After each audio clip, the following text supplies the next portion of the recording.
Dear brothers, I am Adama. Continuing our journey, today we will comment on Chapter 10 of Book 2 of Telos. Many wonder, why do we talk so much about networks, energy networks, crystalline networks, stellar networks? What are these networks actually? Symmetrically, there are points on the planet that connect directly to the Earth's core, as if they were wires being fed by Gaia, like big pointers stuck into the planet. This is a metaphorical vision so that you understand what these networks are. Each point interconnects with the other, in a linear way, as you know, connecting one point to another.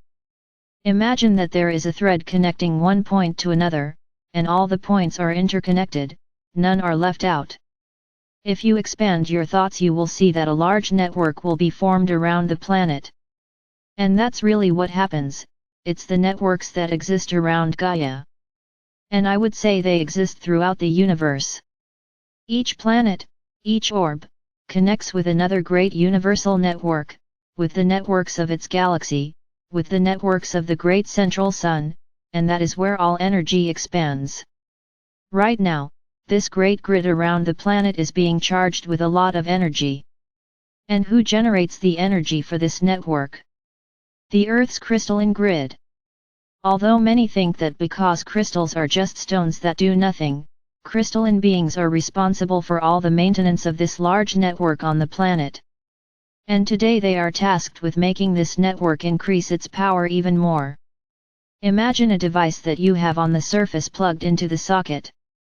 If you don't plug this device into the socket and it needs electricity, it won't work properly.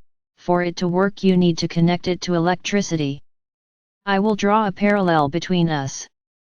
We humans are connected to these networks so that we can receive all the energy necessary to maintain our bodies. And no, it doesn't matter if you are there in the third dimension and I am here in the fifth, this is the primordial source for our existence, because this energy comes from Father or Mother God, so she carries our bodies so that we stay alive. Very good. And this crystalline grid that is being charged and amplified at this time affects you as well, to those of you who are on the surface. Your DNA chain is not fully known to your scientists, they only see part of it, because the other part was obscured so that you could remain in duality on this planet. With the activation of this great energy grid around Gaia, it is as if you have been plugged into a higher voltage than the voltage you normally experience. And this voltage is heating up your DNA network, activating all the other lines. Soon, very soon, many of you will have the chain completely activated. No longer just 2 ribbons, but 12. And this will make you feel, perceive, see, everything around, but not with physical eyes, with the eyes of the soul, because your vision beyond the dimension will be activated. And you will be able to move between dimensions, constantly, without any type of loss. You may ask us, then why don't you go between 5th and 3rd to be with us? Understand this, where do you live today? In the 3rd dimension, your bodies are accustomed. When moving to the quinta, their bodies will feel strange, but they will gradually adapt.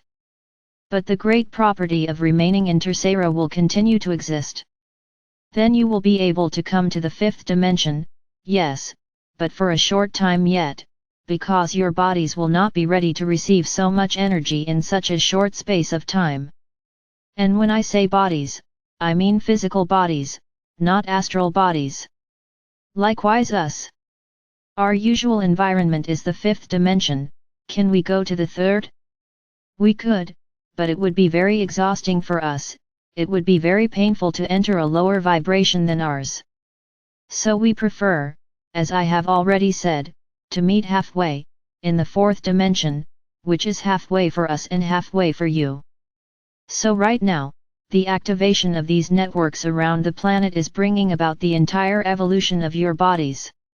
And there is no choice. I want it or I don't want it.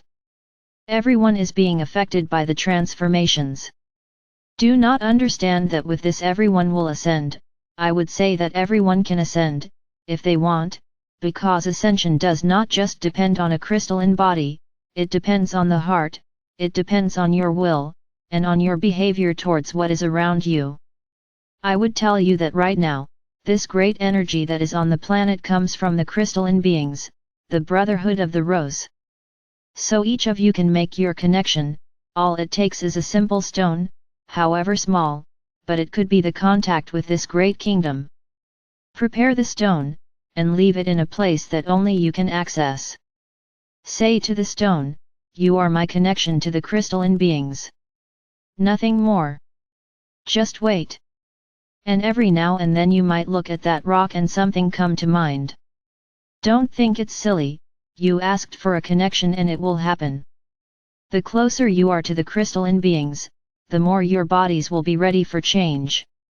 But this all needs to be done with love and trust. Don't do it just to do it. Do it with your heart.